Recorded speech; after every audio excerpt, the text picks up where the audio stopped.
New question, the member from Etobicoke Centre. Thank you very much, Mr. Speaker. My question is for the Minister of Health and Long-Term Care. Minister, yesterday my sister Milena gave birth to a daughter. And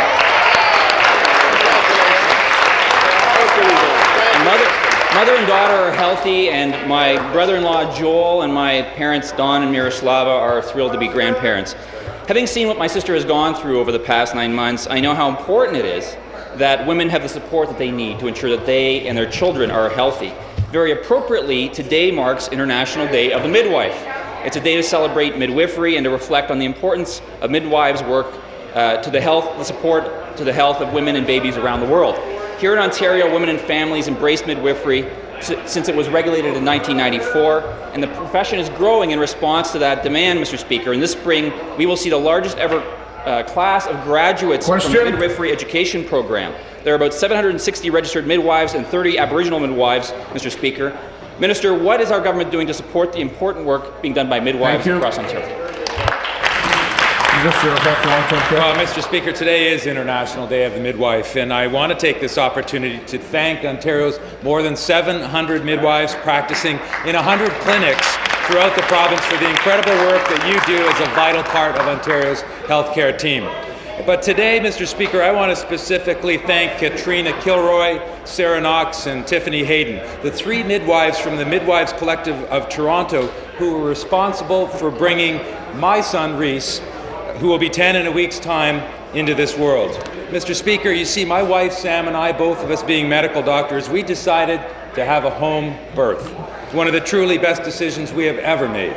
And of course, with 2 midwives attending our son's birth, I was relegated to the role of coach and water bearer and calming the family dog, who was quite upset at the whole commotion. Answer. The sheer joy of being able to deliver Reese at home in a familiar environment and bring him into this world, guided by the professionalism and compassion of talented midwives, is something that we will never forget. Thank you. Supplementary. Thank you, Minister, and I'm happy to hear about the great investments our government is making in midwifery in Ontario. I know that midwifery services are offered at 71 hospitals in Ontario, and birthing centres were launched in both Toronto and Ottawa recently. Our government has taken great steps in advancing midwifery in Ontario, but I know also that there is more work to be done. Our government continues to transform our healthcare system in the province, and I know this transformation is a key element of the 2015 budget. Minister, could you talk about the 2015 budget commitments and the future investment in midwives in Ontario? Thank you, Minister. Mr. Speaker, Ontario became the first jurisdiction in Canada to regulate midwifery, and since that time, Ontario's midwives have attended more than 180,000 births, including 35,000 home births. And since our government came into office in 2003, funding for the midwifery program has increased almost more than 5-fold, from $21 million to $134 million in the last fiscal year. And these investments have led to the doubling of the number of midwives in the province. Now Ontario has the majority of registered midwives in all of Canada.